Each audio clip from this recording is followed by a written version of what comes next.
വലിയ തെരഞ്ഞെടുപ്പിൽ ജനത എൻഡിഎ തെരഞ്ഞെടുത്തുവെന്ന് നയപ്രഖ്യാപനത്തിനുമേലുള്ള നന്ദിപ്രമേയ ചർച്ചയിൽ പ്രധാനമന്ത്രി നരേന്ദ്രമോദി പറഞ്ഞു. 10 വർഷത്തെ ട്രാക്ക് നോക്കിയാണ് ജനം തെരഞ്ഞെടുത്തത് എന്നും 10 വർഷത്തിനിടെ 25 കോടി ജനങ്ങൾ ദാരിദ്ര്യമുക്തരായി എന്നും പ്രധാനമന്ത്രി പറഞ്ഞു. തുടർച്ചയായി 3-ാം തവണയും അധികാരത്തിലെത്തുന്നത് അംഗീകാരമാണ്. കോൺഗ്രസ് ഇത്തിൽ കണ്ണിയായി മാറിയെന്നും നെഹ്റുവിന്റെ ദളിത് വിരുദ്ധ മനോഭാവം മൂലമാണ് അംബേദ്കർ നെഹ്റു മന്ത്രിസഭയിൽ നിന്ന് രാജിവെച്ചത് എന്നും വിമർശനമുണ്ടായി. നാളെ രാജ്യസഭയിലും പ്രധാനമന്ത്രി സംസാരിക്കും. വിവരങ്ങളുമായി ഗൗതം ചേരുന്നുണ്ട്.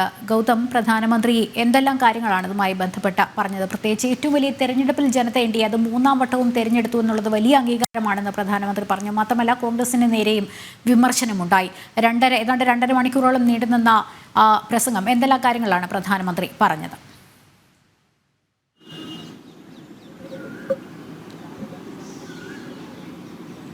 ലക്ഷ്മി, 3-ാം നരേന്ദ്രമോദി സർക്കാർ അധികാരത്തിലേറിയ ശേഷം ഇതാദ്യമായാണ് പ്രധാനമന്ത്രി പാർലമെന്റിനെ അഭിസംബോധന ചെയ്ത് സംസാരിക്കുന്നത്. അതിൽ അദ്ദേഹം ഏതാണ്ട് 1947 മുതലുള്ള ഈ രാഷ്ട്രത്തിന്റെ ചരിത്രവും തുടർന്ന് നടന്നിട്ടുള്ള തെരഞ്ഞെടുപ്പുകളുടെ ചരിത്രവും എല്ലാം ചൂണ്ടിക്കാണിച്ചുകൊണ്ടാണ് ഏതാണ്ട് 2.5 മണിക്കൂറിന് മുകളിൽ ലോക്സഭയിൽ അദ്ദേഹം സംസാരിച്ചത്. സംസാരം തടസ്സപ്പെടുത്തുവാനുള്ള ശ്രമം ആദ്യഘട്ടം മുതൽ തന്നെ പ്രതിപക്ഷം ആരംഭിച്ചിരുന്നു. പ്രധാനമന്ത്രി സംസാരിച്ചു തുടങ്ങിയപ്പോൾ മുതൽ നടുത്തളത്തിലിറങ്ങിയാണ് കോൺഗ്രസും ചില പ്രതിപക്ഷ പാർട്ടികളും ബഹളം വെച്ചത്. പക്ഷേ ആ ബഹളത്തെ മൈൻഡ് ചെയ്യാതെ പ്രധാനമന്ത്രി തൻ്റെ പ്രഭാഷണം തുടരുകയായിരുന്നു.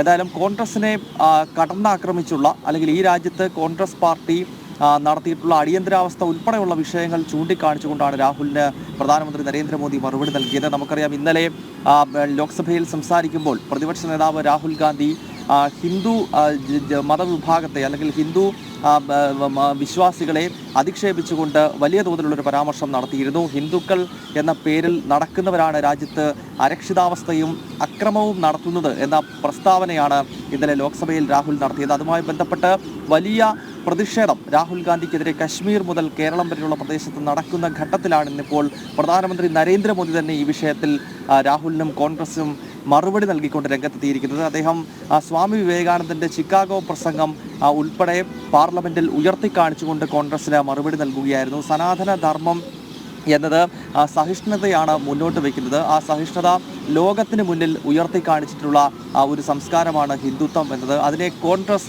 പലതവണ ഈ രീതിയിൽ മോശവൽക്കരിക്കുവാനും അല്ലെങ്കിൽ ഹിന്ദുത്വത്തിനെതിരെ വലിയ ഗൂഢാലോചനയ്ക്ക് കോൺഗ്രസ് പലതവണ ശ്രമിച്ചു എന്നാണ് പ്രധാനമന്ത്രി ചൂണ്ടിക്കാണിക്കുന്നത്. അടുത്ത കാലത്ത് DMKയുടെ നേതാവ് തമിഴ്നാട് മുഖ്യമന്ത്രി സ്റ്റാലിൻ്റെ മകനായ ഉദയനിധി സ്റ്റാലിൻ ഹിന്ദു എന്ന് പറയുന്നത് അത് ചില പനികളുമായി, നമുക്കറിയാം മലേറിയ പോലുള്ള പനിയുമായി ഒക്കെ ബന്ധപ്പെടുത്തിക്കൊണ്ട് നടത്തിയിട്ടുള്ള പ്രസ്താവന, സനാതനധർമ്മത്തെ ഇത്തരം മാരക രോഗങ്ങളുമായി കൂട്ടി ഇണക്കിക്കൊണ്ട് പ്രസ്താവന നടത്തിയപ്പോൾ അതിനെ പിന്താങ്ങിയ ആളുകളാണ് കോൺഗ്രസ് എന്ന് പ്രധാനമന്ത്രി നരേന്ദ്രമോദി ചൂണ്ടിക്കാണിച്ചു. അങ്ങനെ അടുത്ത കാലത്ത് കോൺഗ്രസും അതല്ലെങ്കിൽ കോൺഗ്രസ് നേതൃത്വം നൽകുന്ന INDA മുന്നണിയുടെ ഭാഗമായിട്ടുള്ള സഖ്യകക്ഷികളും എവിടെയൊക്കെ ഹിന്ദുമതത്തെ അധിക്ഷേപിച്ച് സംസാരിച്ചു ആ കാര്യങ്ങളൊക്കെ ഓർമ്മപ്പെടുത്തിയാണ് പ്രധാനമന്ത്രി ഈ വിഷയത്തിൽ രാഹുലിന് മറുപടി നൽകിയത്. ഒപ്പം കോൺഗ്രസിനെ മറ്റു വിഷയങ്ങൾ, അതായത് അടിയന്തരാവസ്ഥ ഉൾപ്പെടെയുള്ള കാര്യങ്ങൾ ഉയർത്തിപ്പിടിച്ചുകൊണ്ടും കോൺഗ്രസിനെ അദ്ദേഹം വിമർശിക്കുന്നുണ്ടായിരുന്നു. കാരണം ഇന്നിപ്പോൾ ഭരണഘടനയുടെ സംരക്ഷകർ എന്ന നിലയിലാണ് കോൺഗ്രസ് സംസാരിക്കുന്നത്. പക്ഷേ ഇവർക്ക് എങ്ങനെ ഇങ്ങനെ സംസാരിക്കാൻ കഴിയുന്നുവെന്നാണ് പ്രധാനമന്ത്രിയുടെ ചോദ്യം. ഈ രാജ്യത്ത്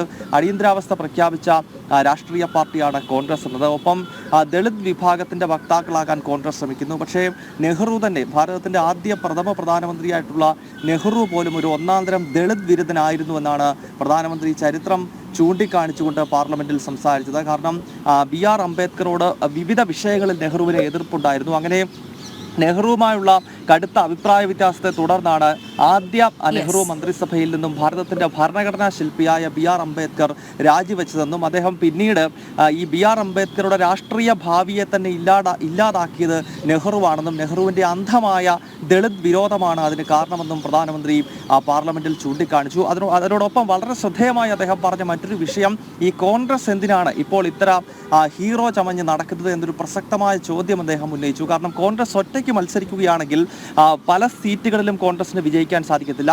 ഇപ്പോൾ 543 ലോക്സഭാ മണ്ഡലങ്ങളിലേക്ക് തെരഞ്ഞെടുപ്പ് നടക്കുമ്പോൾ അതിൽ കേവലം 99 സീറ്റിലാണ് കോൺഗ്രസ് വിജയിച്ചിരിക്കുന്നത്. പക്ഷേ കോൺഗ്രസുകാരുടെ ഭാവനയിൽ അതെന്തോ 100-ൽ 99 മാർക്ക് നേടി 543-ൽ 99 ആണെന്ന് ഓർക്കണം എന്നുള്ള രീതിയിലാണ് പ്രത്യേകിച്ചും പ്രധാനമന്ത്രി ആ ഒരു കാര്യം എടുത്തു പറഞ്ഞത്. ഗൗതമാണ് വിവരങ്ങൾ നൽകിയത്.